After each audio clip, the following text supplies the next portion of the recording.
Good afternoon. I'm Cristina Palés, the Marketing and Communication Manager at Johan Cruyff Institute.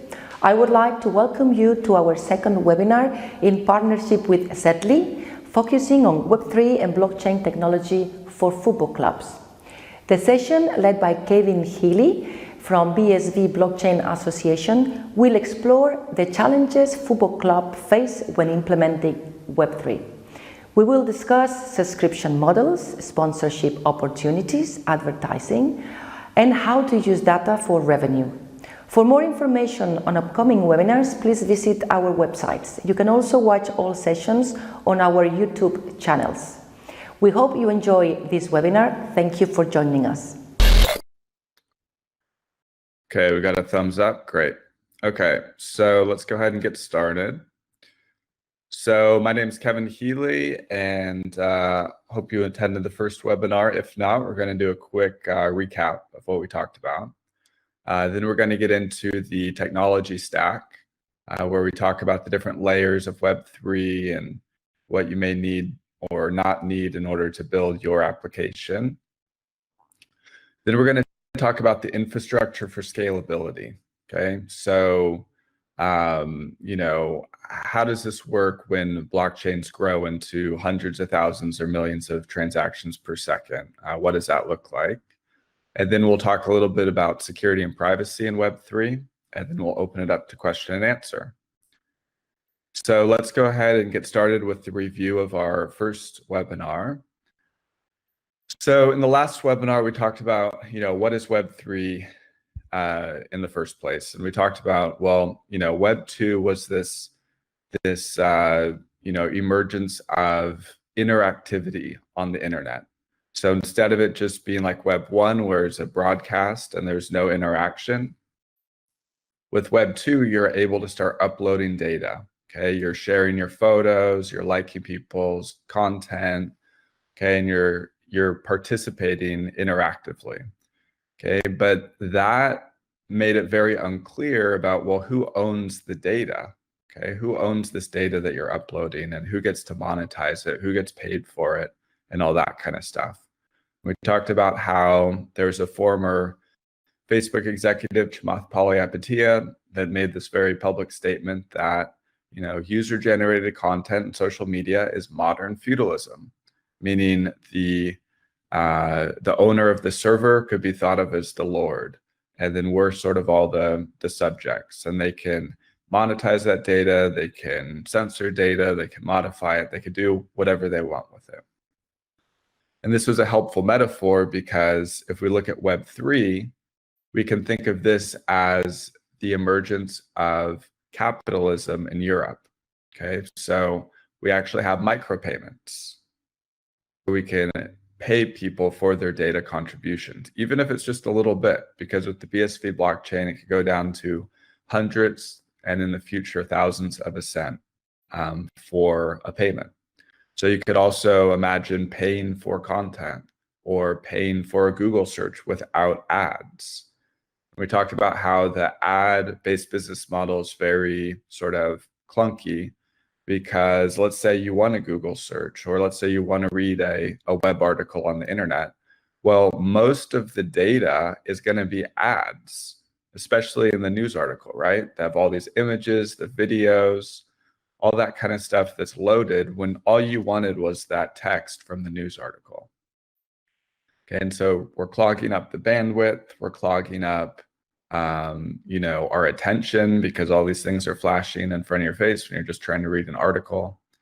So with the idea of Web3, instead of using ads, we now have the ability to pay directly for our content. And it can be very small payments. It could be a penny, or it could be 5 cents, or even less. Maybe for a Google search, you'd be willing to pay 1/10 of a cent or a cent or something like that. So Web3, we have micropayments. Okay, and we also talked about, and we'll talk about this later in the presentation, but you have the ability to own your own data.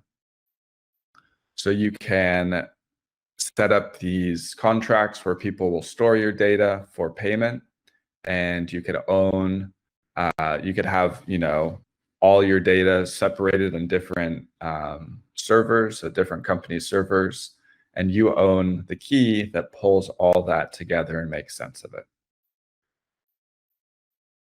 Okay, and it also opens up the ability to do tokenization and incentive structures. So instead of just getting, thumbs up or different badges, let's say you're on a site where you're answering questions and they reward you by giving you a badge or giving you a trophy. Okay, well, that doesn't do much for you. I mean, it's nice, but what if these tokens that you get were actually valuable? Okay, what if you could use them in the real world at stores and also the ability to transfer them. So let's say you get a bunch of followers on one platform. What if you could transfer those to a different platform? So these are the types of things that Web3 enables. Okay, and why this is so important is because we can make the internet much richer.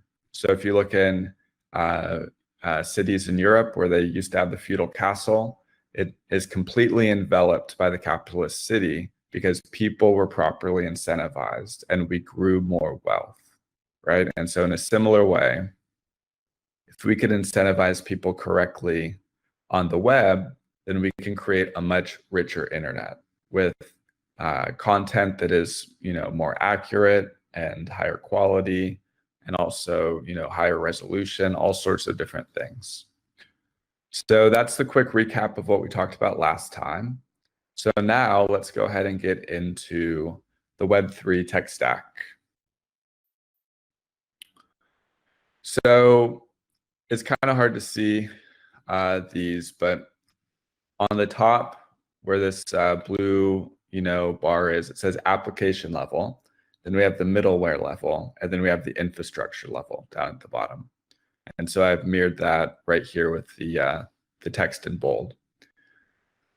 So let's start from the top and work our way down. So application level. Now this part doesn't change that much, okay? So graphical user interface, that could be on a web app, okay? Like, all these different social media, we could think of those as web apps when you go to the browser version, okay? And they're written in JavaScript and all sorts of different user interface frameworks. And that part doesn't change that much, okay? Obviously, you're gonna wanna have buttons for payment and stuff like that. And what we've seen emerge, if you guys have ever used something like MetaMask, is sort of payment within the browser. It's like this little window that allows you to transfer Web3 tokens and things like that. Now, I think that longer term, what will happen is that will get built into the operating system. So companies like Apple or Google with Android and stuff, they'll build that into the operating system because it's just far more secure than having a browser plugin. And then you could also imagine, payments with actual desktop apps instead of just the web apps. And those will likely be managed by like Apple with their in-app payment mechanism. But the difference is they'll be able to reduce the transaction fees. So instead of taking, the 3%, they can take less. Now, obviously, companies like Apple provide a lot of stuff. They provide the user interface frameworks. They provide a lot of the things, the developer tools. And so they will take with their desktop apps, not the web apps, but they'll probably take 30%. Okay, well, with Bitcoin, they can still do that. They can still take a percentage of it. It'll just be with micropayments. So anyways, the application level doesn't change that much, okay? It's gonna be very similar. You're gonna use all the same technologies. Now, the middleware level is where we have, wallets and libraries. So the JavaScript, let's say web app, can just plug into some of these developer libraries that the BSV Blockchain Association has actually started working on. So we recently did a private release, but it is released, of the TypeScript which is JavaScript, but with strong typing. So the TypeScript library that allows you to make transactions and structure things and include, your smart contract code and stuff like that. So that's all managed. There in the past, there's been other people that have created these libraries, but at the BSV Blockchain Association, we decided that that's really something that we should be doing to make sure that they're best practice and they are up to date and they're supported and maintained long into the future. So we've started creating some of these libraries that people from the user interface level can plug into. Okay, the other thing, and I talked about a little bit, was wallets. So maybe you've used things like MetaMask. Okay, we have things that are similar in the BSV blockchain. There's one that's called Yours, which is a browser plugin that works very similarly. Okay, and also the BSV Blockchain Association has released what's called an SPV wallet. And we'll talk about this in a little bit, but a wallet that's formatted in such a way where it allows for scaling. Okay, and we've released not the version that'll look like MetaMask, but sort of the framework that allows somebody to build something like that, right? So again, we want it to be best practice. We want people to be using this in the way that scales, and so we're helping release some of those things. Okay, and then at the infrastructure level, the bottom here, of course, we have the BSV blockchain protocol, okay, which is crucial. And one of the strongest values we have is that doesn't change, okay? If you submit a transaction in 30 years, it should work, okay? Let's say you have a transaction for today and you don't submit it for 30 years, well, it should still work. We don't want anybody to be changing the base layer protocol. Okay, it's similar to with the internet. We have the TCP/IP protocol. Okay, and TCP, which is the protocol that deals with exchanging packets and the small amount, or not the small amounts, but the very granular, packets of data that can build up and be large amounts of data. But that exchange, that protocol, TCP, it hasn't changed in decades. Okay, it's the foundation of the house. And if you change the foundation of the house, then you're going to break all the upper layers. Okay, and so other blockchains really have changed things in their protocol. And that's really what has led to BSV blockchain coming into existence. It's like we need somebody to keep it the same so that all these upper layers can build on it without having it being broken. Okay. So again, TCP, it hasn't changed in decades, okay? And we have all this new stuff, all the new video streaming, all the new things that never existed in the beginning of the internet, but that foundational protocol hasn't changed, okay? It's still set in stone. And that's what we want with BSV blockchain. It's one of our strongest values. Okay, now with the layer just on top of this, it's still infrastructure layer, but this would be the interoperable protocols. Okay, and I think I have this on a slide, yeah. So on the internet, you have things like TCP, the IP protocol, okay, but you also have protocols just on top of that, like the mail protocol. Okay, so email uses IMAP nowadays. In the past, it used to use POP, P-O-P. Okay, when you want to transfer files, there's another protocol for that called the file transfer protocol. So there's all sorts of protocols that can be built just on top of Bitcoin. We would still consider it down here at the infrastructure layer. All the wallets, all the libraries would plug into it too, but it's at the base, right?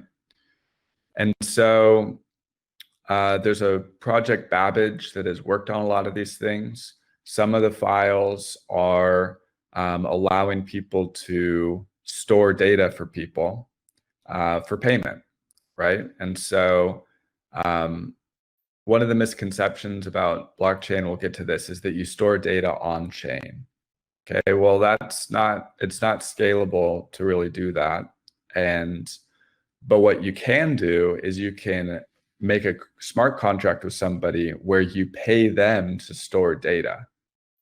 Okay, and this is sort of what we were talking about, whereas if you have your data on multiple servers, multiple data centers, and then you're the only one with the key, then you can pull all that together and you own your data, even though it's being stored by these companies, right? And the way that you compensate them for storing it is through payments, okay, through micropayments. So these are the types of protocols that can be built.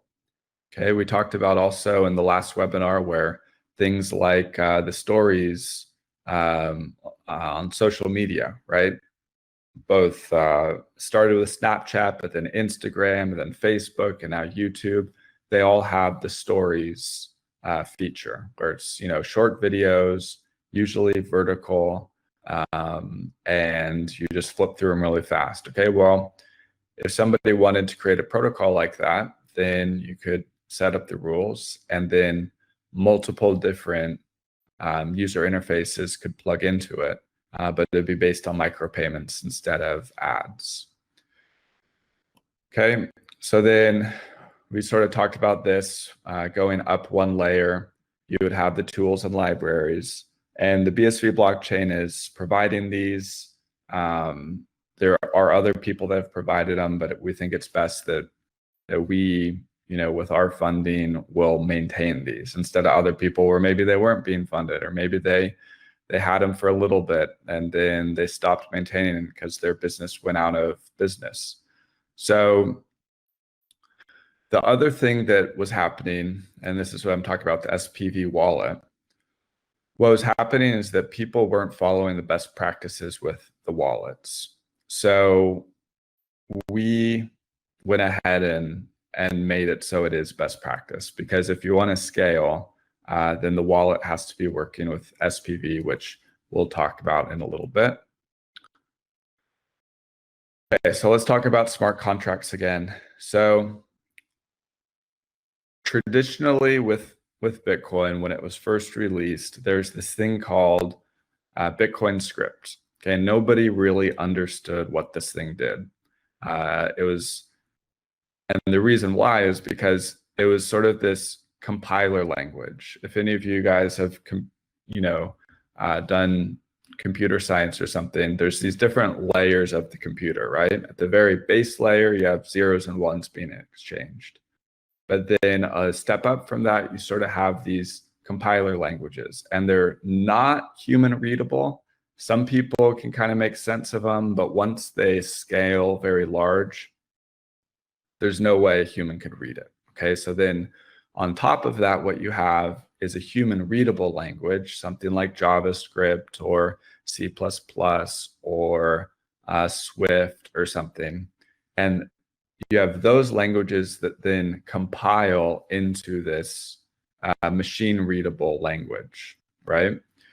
And so with Bitcoin, there's this really powerful scripting language called Bitcoin script, but it was in this machine level, difficult to understand language. Okay, and so at first is misunderstood, and in the early days of Bitcoin, they just removed it because they're like, we don't understand, let's just remove it. Okay, and that was really a shame, because then all these other blockchains like Ethereum came along, and if these things were not disabled, Ethereum would not have to exist. Okay, they could have just built it on top of Bitcoin. And in fact, if you read the history of Ethereum, Vitalik Buterin wanted to enable these. He was asking people in the Bitcoin space, and there's this other project called Mastercoin that was trying to do a similar thing. And they just wanted these things to be re-enabled on Bitcoin, okay, the Bitcoin script. And then that would allow for these human readable languages to be written, that then you could write these smart contracts in. Okay, so anyways, in 2014-ish and stuff, that didn't happen. And so there's these brand new blockchains that came about. But when BSV blockchain split off, we sort of had a civil war with the rest of the Bitcoin people because different visions. And so when BSV blockchain kind of split and we reestablished the original protocol, okay, before all these things were disabled, okay, well, then it allowed for people to start doing what Vitalik wanted to do back in the day, which was to write these human readable languages that you could then compile into Bitcoin scripts. And so there's a company called Script that has made it easy for developers to write programs in this human readable language, and then they compile down into Bitcoin scripts. Okay, and essentially what you end up with is it's basically like one of these security deposit boxes, but instead of using a key, there's a computer script there, and you input your own input to that computer code. And if it evaluates to true, it unlocks, otherwise it doesn't. Okay, and so you can write these arbitrarily large, complex programs that lock up money. Okay, and so this is a huge part of developing on BSV. Okay, and then like we said, at the top of the stack, you have the graphical user interface applications. These aren't going to change. Okay, it's going to be the same user interface frameworks. You're going to use JavaScript. You're going to do all the same stuff. And ideally, the BSV blockchain is just plumbing, right? It's just stuff that's happening at the lower layers. You're going to say, oh, wow, I'm able to pay a fraction of a cent for things. Okay, but you shouldn't really even have to know how it's happening. So developers will know things like that. But at the top of the stack, you'll just have micropayments, and then this stuff is all going to be plumbing. Okay, so that's a little bit about the stack. Let's go ahead and talk about how to set this up for scalability. So start here at the bottom here. Okay, Visa handles about 24,000 transactions per second. Okay, at peak time, sometimes it's less, sometimes it's maybe even more. But right now, BTC can only handle around 7 transactions per second. So this is not going to replace global payments, right? And every time it goes above 7 transactions per second, then the fees drastically increase. And so then you have to pay, $20, $30 to actually get your payment to go through quickly. So this isn't something that can scale. And so it's morphed into this digital gold thing where people are supposed to, hold it because there's a limited amount and whatever. But that was never the intention of Bitcoin. If you read the white paper, it's all about these small casual payments, in other words, micropayments. And in order to do that, we need to be more efficient than credit cards. Okay, we need to do way more than 24,000 transactions per second. So BTC, it is what it is, but it's not going to compete with credit cards. Okay. Again, Ethereum, they have plans for scaling, but their current, base thing does about 20 transactions per second. This isn't enough.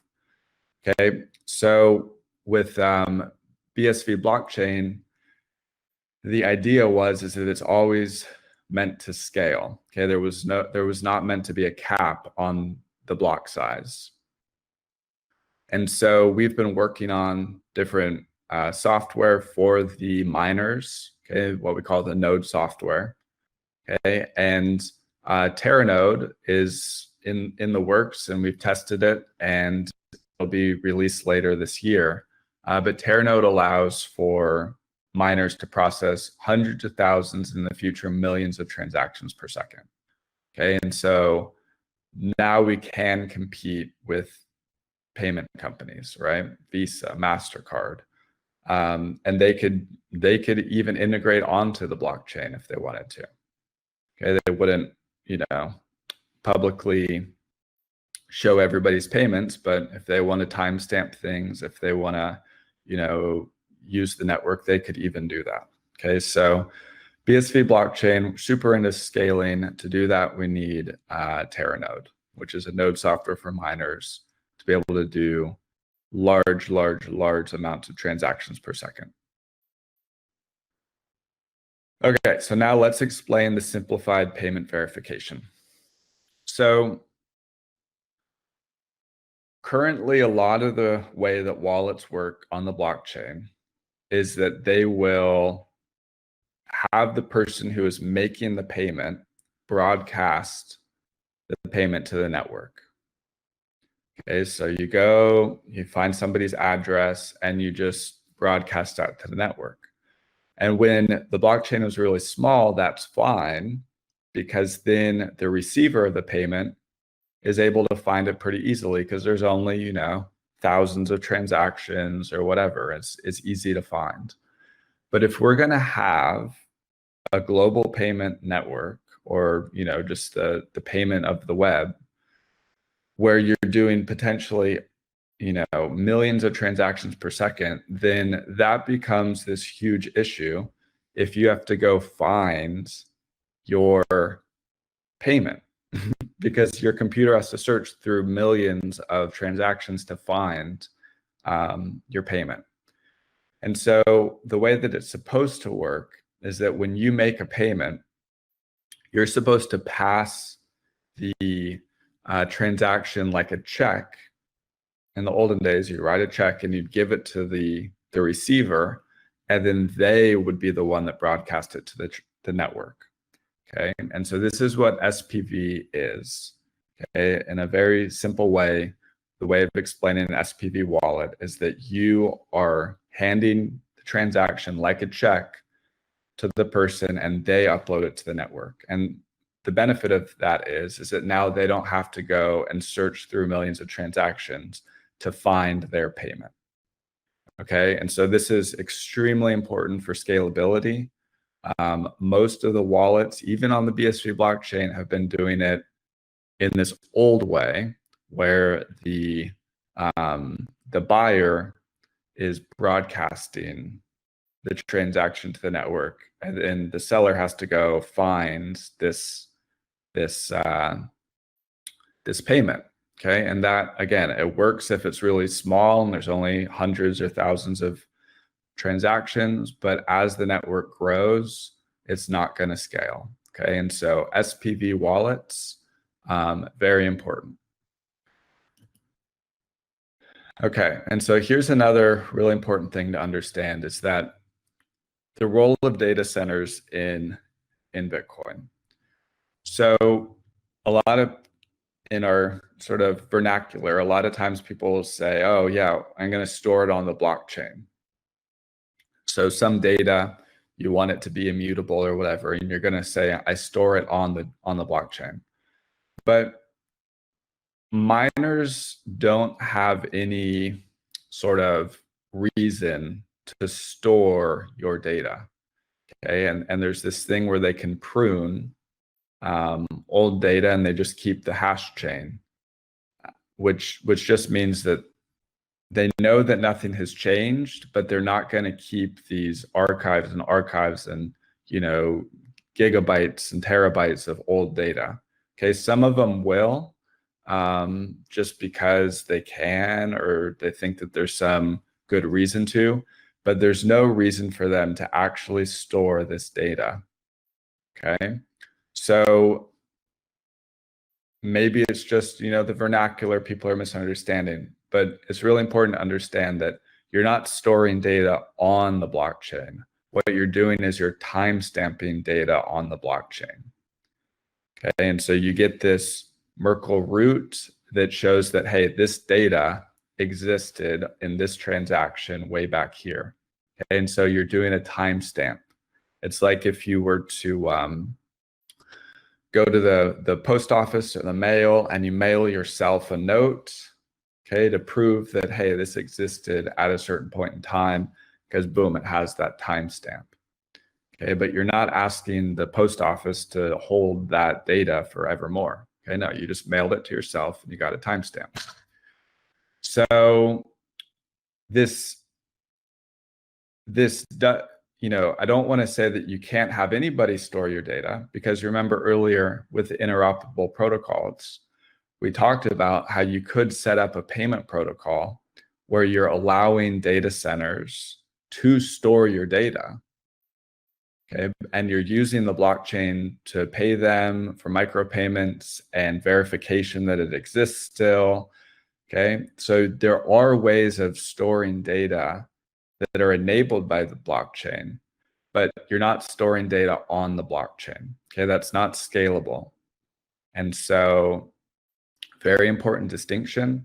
You timestamp data on the blockchain, okay, or you pay for people to store your data using the blockchain, but you don't store data on the blockchain. Okay, and if you try to, it's not going to scale. So distinction there, that's very important. So we talked about this. This is a really important one to watch. CoinGeek conference in Switzerland, and he talked about you can shard your data across multiple nodes, let's say data centers. Okay, and then you can control the keys and have your own digital sovereignty, right? So instead of having your data be owned by an individual company that can delete it or censor it. Now, a lot of times they don't, right? Whether it's iCloud or Google Drive or whatever, they do a good job, right? And it's fine. But you are giving up a lot of your sovereignty to these people. And it would be great if we can take some of that sovereignty back. All right, so then finally, the last part here, we're going to talk about security and privacy.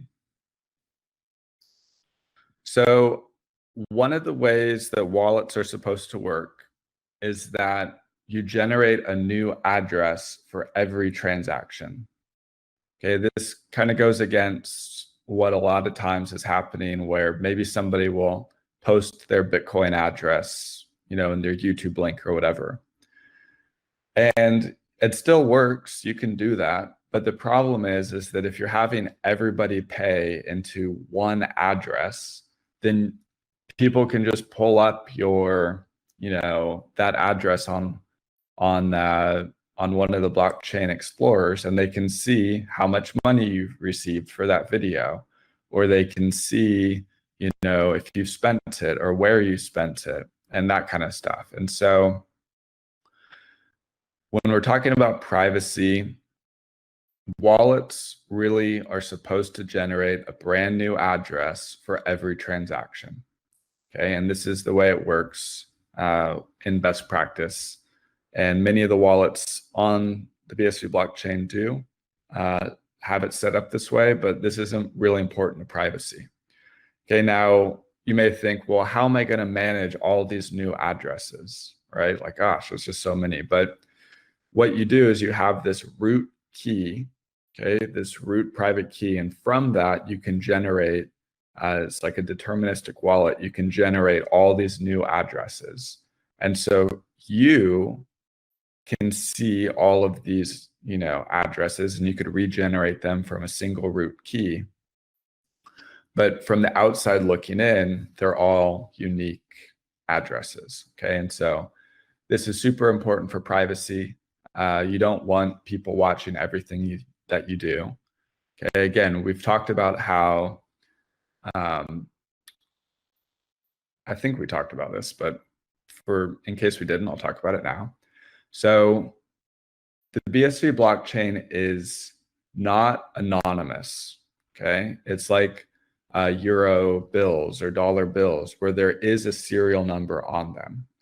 And what somebody could do is mark that bill, and then, like, if they're trying to catch a criminal, they'll mark a big bag of bills, and they'll do like an undercover thing where they buy the illegal proceeds, and they give these marked bills, and they can sort of trace where it goes. Okay, and so that's similar to how Bitcoin works, right? You have these traceable things, but it's much, much more private than with a credit card, where people can just look at everything that you're doing, right? You just open up, the bank just can open up your account and they just see all of your transactions. Okay, it's not like that. It's more like dollar bills, where for everyday transactions, people are not going to be marking your bills and then seeing where they go and that kind of stuff, because it requires a lot of work. And once it gets exchanged hands a few times, you lose, you don't know whose hands it went to unless you're actually following those bills and seeing where they're going. So yeah, very important. Generate a new address. Bitcoin is traceable, but it's not as traceable as credit cards, where they just see everything that you're doing. Okay, so if you aren't doing this best practice where you generate a brand new address for every thing, you're making it much easier for somebody to trace you in the same way that they can with credit cards, where they just see, they see all of your transactions. Now, the receivers of those transactions are going to be, Bitcoin addresses. And so it's not like on a credit card where you have the name of the merchant. But if somebody knew what those Bitcoin addresses were, then they'd be able to figure it out. Okay, but again, a lot of times they don't.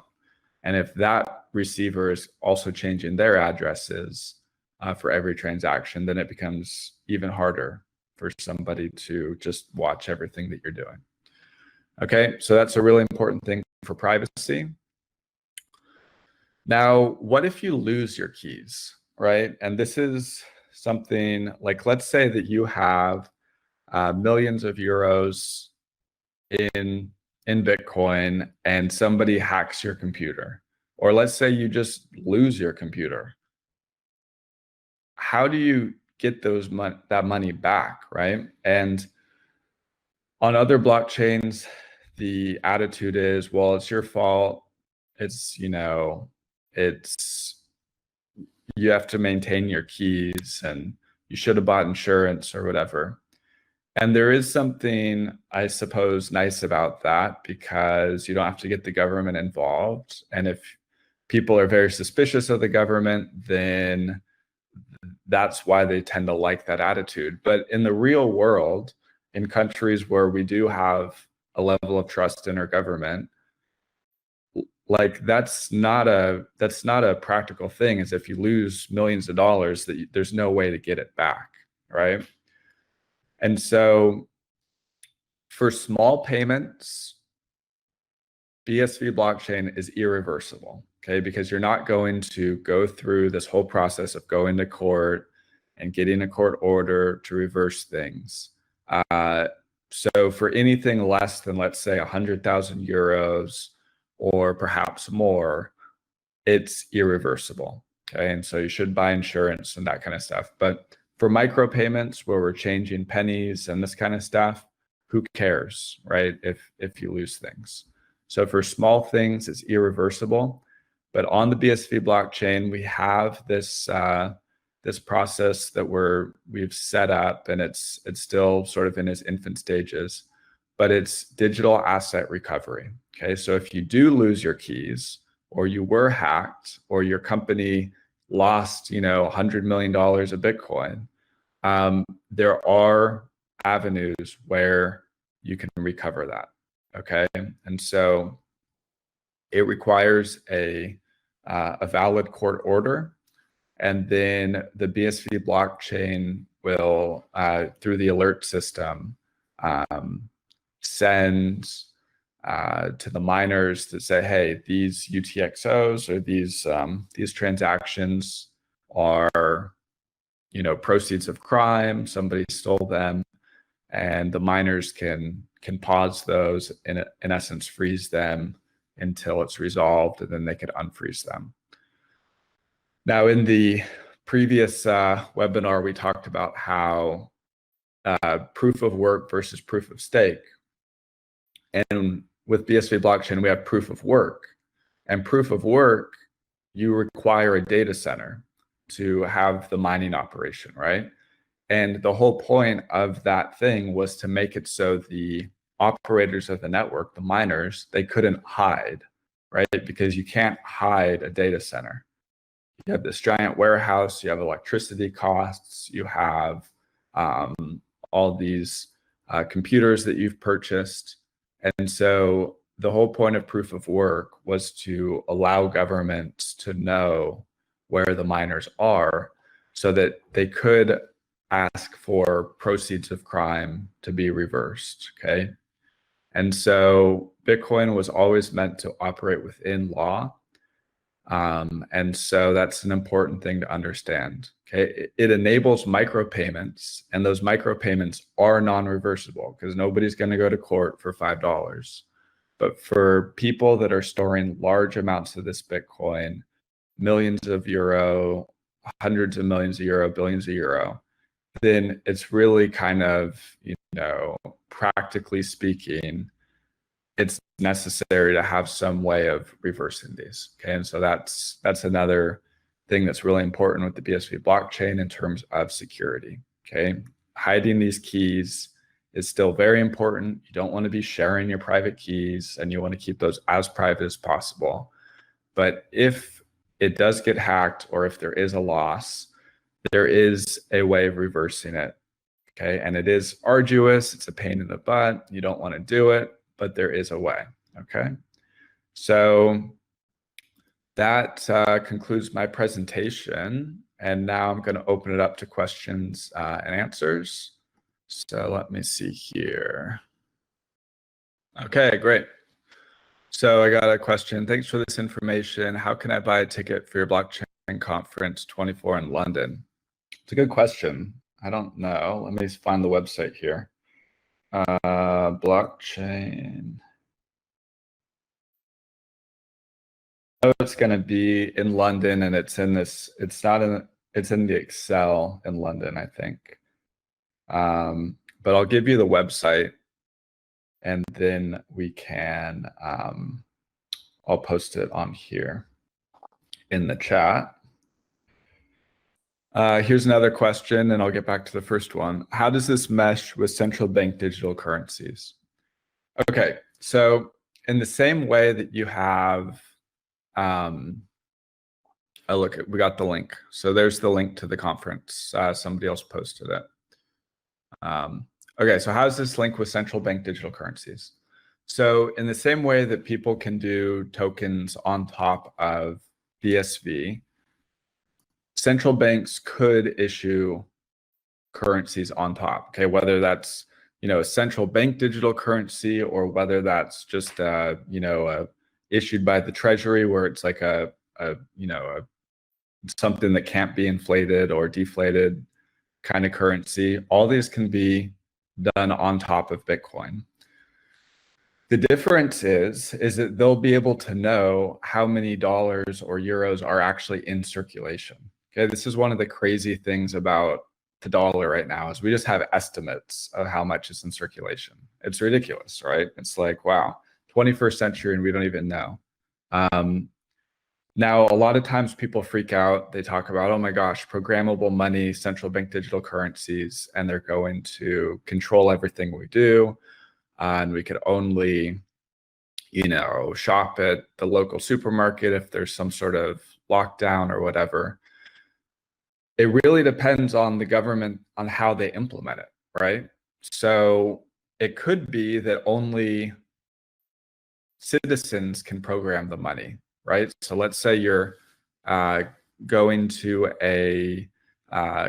give money away to a friend, or you're going to give money away to a homeless person or something, and you could program that money that says, hey, it's only spendable here, just like a gift card or something, or it's only spendable after 24 hours or for the next 1 year or whatever, right? So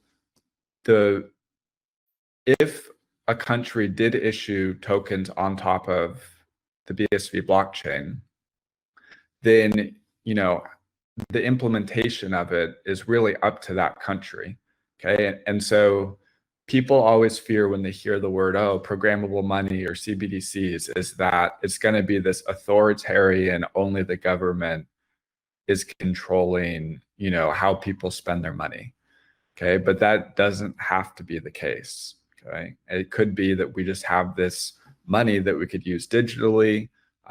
We can exchange it through our phones, and we can use it to pay for websites, and we can, write conditions, we can program trusts, we can do all this sort of stuff that would be incredibly useful. And so I understand, and I don't want to have an authoritarian government that's dictating how I can spend my money. But we don't want to throw out the baby with the bathwater with these central bank digital currencies. So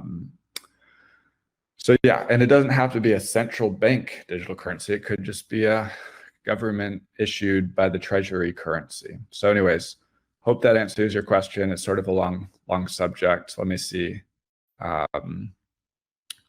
Okay, so yeah, so Helmut posted this link, but there's no link to buy tickets. Oh, okay, I see. So let me go to the actual website here. I'm back to this first London blockchain.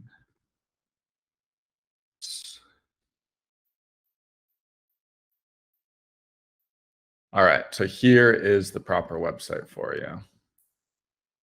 And let me go back to the webinar. Okay, so that's the website right there. And that should be where you're able to register and stuff like that. Okay, so any more questions? Otherwise, we'll go ahead and wrap this up. All right, well, no more questions. And I hope you guys enjoyed this. I'll be doing one more webinar in 2 weeks. And then Zetly will be doing the remaining 3 webinars. So again, thank you for attending, and I'll see you in a couple weeks.